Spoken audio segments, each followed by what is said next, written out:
فأنا ناصح لإخواني بالصدع بالحق تبيض وجوههم. السكوت في مسألة الحزبية يضرها، فاصدع بما تؤمر وأعرض عن المشركين. سلامي على دماج ورجالها والشيخ يحيى ودار العلم يا سعد بانيها. بسم الله الرحمن الرحيم. الحمد لله حمدا كثيرا طيبا مباركا فيه كما يحب ربنا ويرضى. أشهد أن لا إله إلا الله وحده لا شريك له وأشهد أن محمدا عبده ورسوله صلى الله عليه وعلى آله وأصحابه ومن تبعهم بإحسان إلى يوم الدين. Amma ba'd. Kita masih pada pembahasan asyad yang pada pertemuan lalu. Nah, sebutkan bahwasanya syad itu ghairul ma'lul. Maksudnya bagaimana an-syad ghairul ma'lul? Umtul Malik. Kalau ma'lul adalah suatu ilah yang lebih tampak atau lebih mudah untuk diketahui dibandingkan syad. Terus?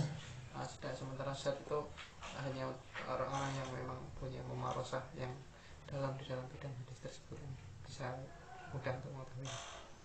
Nah, untuk hadis ma'lul yaitu hadis yang didapati illah dengan jelas padanya. Seperti misalnya adanya waham kekeliruan, kemudian yang harusnya mauquf diriwayatkan mausul dan seterusnya. Ada syad itu berhubungan dengan persendiriannya seorang perawi thiqah yang tidak ada mutabi'. Sehingga yang seperti ini penghukumannya dikembalikan kepada al-huffaz wal a'immah yang mereka memang memiliki keahlian dan kepekaan yang tinggi dalam permasalahan hadis.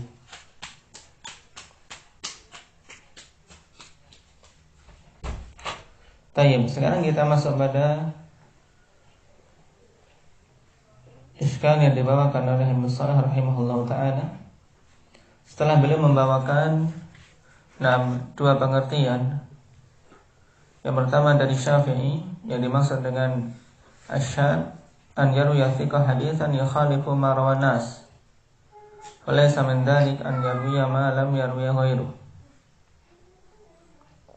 Kemudian yang diriwayatkan dari Al-Hakim alladzi yanfaridu bihi thiqah wa laysa lahu mutabi'. Nah, adapun pengertian dari Al-Khalili yang disebutkan Khalili ini kemarin pengertian yang apa?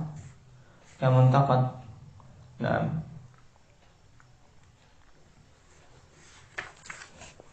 kemudian Ibnu Shalih mengatakan wa yashkilu ala hadha hadithul a'malu binniyat fa innahu tafarrada bihi Umar wa anhu Alqamah wa anhu Muhammad bin Ibrahim at-Taimi wa anhu Yahya ibn Sa'id al-Ansari. Taib Ibnu Shalih mengatakan dan iskal berdasarkan pengertian Al-Hakim ini, yaitu karena Hakim mengatakan syad alladzi yanfaridu bihi thiqah wa laysa lahu mutabi'. Seorang thiqah bersendirian dalam meriwayatkan satu hadis dan tidak ada yang mengikutinya, yang menguatkan riwayat dia. Makanya didatangkan iskal untuk pengertian itu dengan hadis al-a'malu binniyat. Kenapa? Karena hadis ini Umar bersendirian. Kemudian dari Umar juga sendirian Alqamah meriwayatkan. Kemudian mengambil dari Alqamah Muhammad bin Ibrahim at-Taimi. Kemudian bersendirian mengambil dari Muhammad bin Ibrahim at-Taimi Yahya bin Sa'id al-Ansari. Nah, qultu thumma tawatara an Yahya bin Sa'id hadha fayuqalu innahu rawahu anhu nahwun min mi'atain. Kemudian kata Ibnu Katsir, setelah Yahya bin Sa'id ini tawatar dalam artian riwayat begitu banyak sampai 200-an. Wa qila azzadu min dzalik, dan dikatakan lebih banyak daripada 200. Wa qad dzakara lahu Ibnu Mandah mutaba'atin gharaib wa la tasihhu kama basadnahu fi musnad Umar wa fil ahkamil kabir. Jadi kalau dari asal sanad ikhwanillah, mulai dari Umar sampai Yahya bin Sa'id ini fard, itu satu saja. Baru tersebar setelah Yahya bin Sa'id. Makanya walaupun Ibnu Mandah ingin menyebutkan mutaba'at, tapi tidak sahih, tidak ada mutaba'at untuk hadis innamal a'malu binniyat dengan lafaz seperti itu.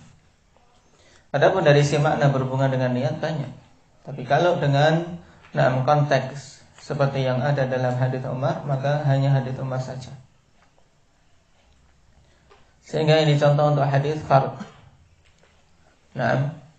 Cuman Ibnu Shalah mendatangkan ini untuk apa? Menunjukkan iskal pada pengertian al-hakim. Ya alhamdulillah.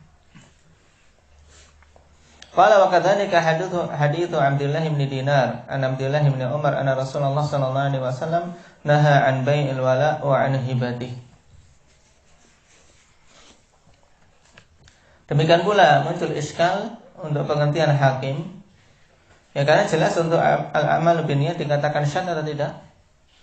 Tidak, bahkan itu hadis muttafaqun alaih. Muttafaqun alaih. Kemudian iskal yang kedua hadis Abdullah bin Dinar an Abdullah bin Umar, bahwasanya Rasul sallallahu alaihi wasallam melarang dari bai'il wala wa an hibatihi, yaitu melarang menjual beli wala. Wala yang dimaksud di sini apa maksudnya? Wala kok diperjualbelikan? Maksudnya bagaimana? Naha an bai'il wala wa an hibatihi.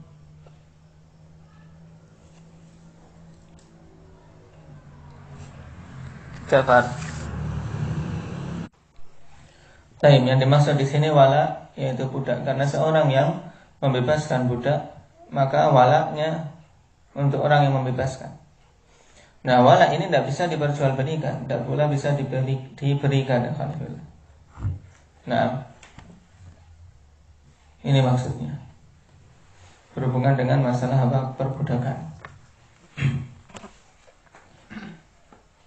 Qala wa tafarrada Malik an Az-Zuhri an Anas anna Rasulullah sallallahu alaihi wasallam dakhala Makkah wa ala rasihi al-mighfar.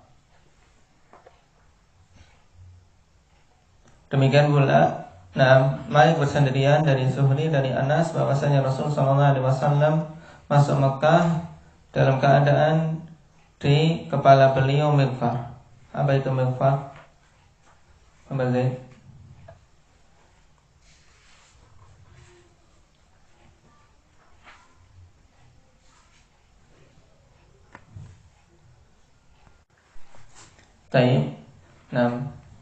Pelindung kepala. Pelindung kepala dalam perang. Mighfar. Kata Umar, helm besi.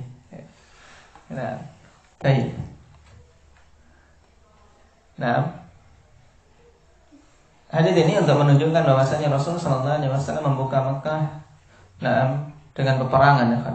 Walaupun orang-orang kufar saat itu menyerah, tapi sebagiannya tetap dibunuh walaupun berada di sekeliling Ka'bah. Yang diperintahkan untuk dibunuh, yang tidak mau tunduk kepada Islam. Karena ada khilaf apakah Makkah dibuka dengan perdamaian ataukah dengan perang. Yang rajih dengan perang. Nah, kita baca ta'liq. Qalu man qala minal a'immah inna hadzal hadits tafarrada bihi Malik 'an Az-Zuhri laysa 'ala itlaqi. Innamal muradu bihi bi syartis sihhah. Wa qala Ibn al-Arabi innahu rawahu min turuqin ghairi tariqi Malik.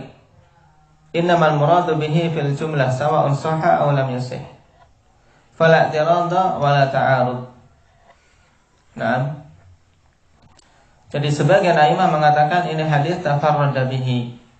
Tayyib, dikatakan tafarrud bersendirian. Malik meriwayatkan dari Zuhri dari Anas. Ini yang dimaksud adalah yang sahih. Paham? Yang sahih. Adapun Ibnu Arabi mengatakan hadis ini datang dari beberapa jalan. Yang dimaksud adalah baik jalan yang sahih maupun yang tidak sahih. Tapi kalau yang sahih hanya satu. Nah, dari Malik an Zuhri an Anas. Tapi sehingga tidak ada pertentangan padanya dan tidak perlu dikritisi. Dalam artian karena masing-masing arahnya berbeda. Kalau yang menyebutkan hadits ini tafarrada Malik maksudnya yang sahih. Sedangkan yang menyatakan ada jalan lain maksudnya apa? Digabungkan dengan jalan yang dhaif. Tayyib. وما أجود عبارة الترمذي في هذا فإنه قال بعد تخريجه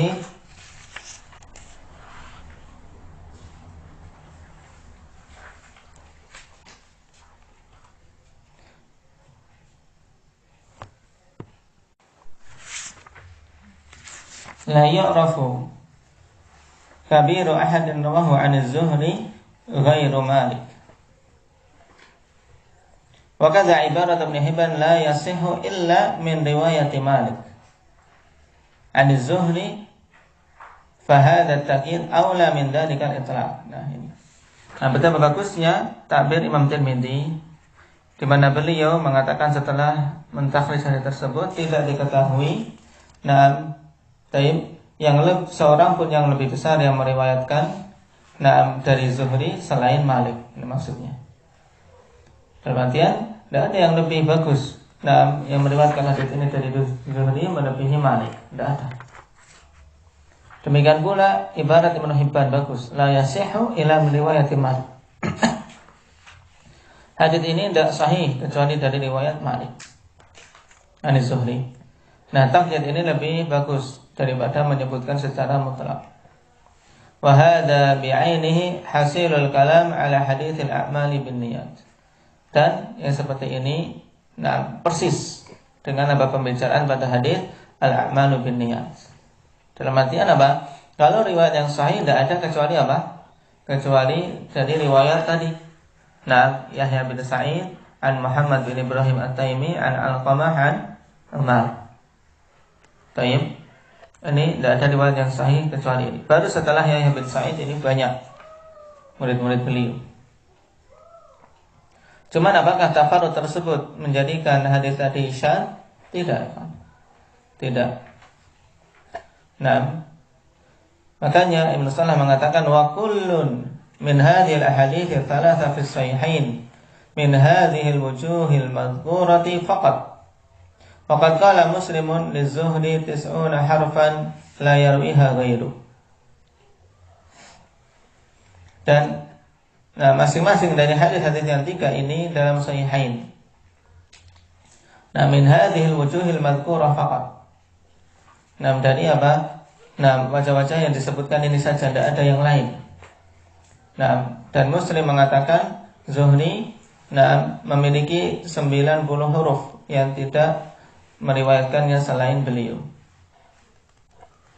Tayyib. Maksudnya harfan ay hadithan.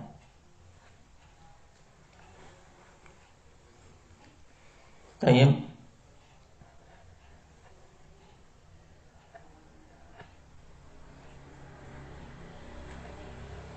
Dan Imam Muslim mengatakan perkataan ini dalam Sahih beliau di kitab Aiman wan Nudhur. Wa hadza alladhi qalahu Muslimun 'an Az-Zuhri min tafarrudihi bi asya' la yarwiha ghairuhu yusharikuhu fi nadhiriha jama'atun min ruwah. Dan yang dikatakan oleh Imam Muslim ini tentang Zuhri berhubungan dengan bersendiriannya Zuhri dengan apa? Perkara-perkara yang tidak diriwayatkan oleh yang lain. Juga mengatakan yang semisal itu sedetan dari para perawi. Bahwasanya Zuhri memang memiliki apa? Riwayat-riwayat yang beliau bersendirian. Tapi Zuhri dia Zuhri ya khalifillah, imam. Ketika bersendirian dia mampu. Dia memiliki kemampuan sehingga tidak dikatakan syadz riwayat beliau. Fa'idzan alladhi qalahu Syafi'i awalan huwa shawab annahu idza rawa thiqatu syai'an qad khalafahu fihi an-nas fa huwa syadz, yakni al-mardud. Wa laysa min dhalika an yarwi thiqatu ma lam yarwi ghairu, bal huwa maqbulun idza kana adlan dhabitan hafidha. Ini kesimpulan Ibnu Salah. Maka jika demikian, nah, yang dikatakan oleh Imam Syafi'i di depan itulah yang benar. Nah, baik. Dan telah kita lewati makna perkataan beliau. Annahu idza rawa thiqah syai'an qad khalafahu fihi an-nas. Bahwasanya apabila seorang thiqah meriwayatkan sesuatu yang manusia menyelisihinya, maka itu syadz. Dan telah kita lewati bahwasanya pada pengertian Syafi'i masuk padanya dua perkara, yaitu riwayatul jamaah min thiqah li hadits fa syaddu anhum rawin wahid aw aktsar yukhalifum fi bizada aw nafs. Kemudian riwayatul rawi ats-thiqah li haditsin fa yatafarradu fihi wa fihi mukhalafah lil ahadits sahihah. Ini dua poin yang dimaksudkan dalam pengertian Syafi'i, dan ini memang syadz yang demikian. Kalau para thiqat mau lewatkan, kemudian ada satu orang yang yang nyeleneh menyelisihi riwayat-riwayat yang lain dengan tambahan atau pengurangan. Demikian pula seorang thiqah Hanifiyah bersendirian dan menyelisih hadis-hadis yang sahih. Jadi penyelisihan ini penting untuk diingat-ingat dalam permasalahan syadz. Jadi tidak semua kondisi bersendiriannya seorang perawi thiqah itu dihukumi syadz. Walaysa min dzalika an yarwi thiqah ma lam yarwi ghairuh. Bukan maksud dari syadz adalah seorang thiqah yang meriwayatkan sesuatu yang tidak diriwayatkan oleh orang lain. Bal huwa maqbulun idza kana adlan dhabitan hafidha. Bahkan riwayat yang seperti ini maqbul apabila perawi itu adil, dhabit dan hafidh. Fa inna hadza la rudda al-haditsu katsiratun min hadzal namaq wa ta'attalat katsirun min al-masaili 'anid dalail wallahu a'lam. Sebab sesungguhnya hadis yang seperti ini, yaitu di mana seorang perawi thiqah meriwayatkan sesuatu yang tidak diriwayatkan oleh yang lain. Karena terkadang thiqah dengan kethiqahannya dia mendapatkan hadis yang tidak didapat yang lain. Kalau ditolak seperti ini, maka akan ditolak hadis yang banyak yang kondisinya seperti itu. Sehingga akan banyak permasalahan-permasalahan yang kosong dari dalil. Kenapa? Karena dalilnya ditolak. Wa amma in kana al-munfaridu bihi ghaira hafizin wa huwa ma'a dhalika 'adlun dhabitun fa hadithuhu hasan fa in faqada dhalika famardudun wallahu a'lam. Adapun apabila yang bersendirian itu selain hafid dan dia bersamaan dengan itu seorang yang adil dhabit, maka hadisnya hasan. Hadisnya hasan. Fa in faqada dzalik, apabila hilang yang demikian itu syarat-syarat tadi, maka hadisnya tertolak. Baik. Ini kalau sekedar meriwayatkan tanpa ada penyelisihan. Tapi kalau ada mukhalafah terhadap hadis-hadis yang lain, atau riwayat thiqat yang lain, atau hadis-hadis sahih, maka ini baru baru seorang memandang apakah ada syudzud atau tidak. Paham? Ini berhubungan dengan masalah hadis syadz. Dan contoh hadis syadz yang sangat jelas adalah hadis tentang tahrik. Ini contoh yang sangat jelas ya Khalifillah. Karena apa? Karena yang diselisihi banyak dari perawi-perawi thiqah. Oleh siapa? Zaidah bin Qudamah. Dalam periwayatan isyarah menggerak-gerakkan jadi telunjuk. Zaidah bin Qudamah menambahkan tahrik, adanya Rasul menggerakkan jadi telunjuk, yang lainnya tidak ada. Yang seperti ini tentunya tambahan dalam kondisi adanya penyelisihan dari seorang thiqah tapi menyelisih thiqat. Sufyanan, dan yang lainnya. Maka itu jelas syadz. Jadi kita selesai dari hadis syadz, kesimpulannya diingat-ingat. Dan nanti pada nau' yang rabi' asal juga hampir sama berhubungan dengan mungkar. Cuman kalau syadz itu adalah tafarrudut thiqah atau mukhalafatu thiqah liman huwa alamin. Sedangkan mungkar ini berhubungan dengan apa? Dengan persendirian seorang perawi yang dhaif. Seorang perawi yang dhaif bersendirian meriwayatkan, maka ini semakin menambah kelemahan sehingga dihukumi mungkar. Bagaimana nanti akan kita lewati. Baik, barakallahu fiikum wa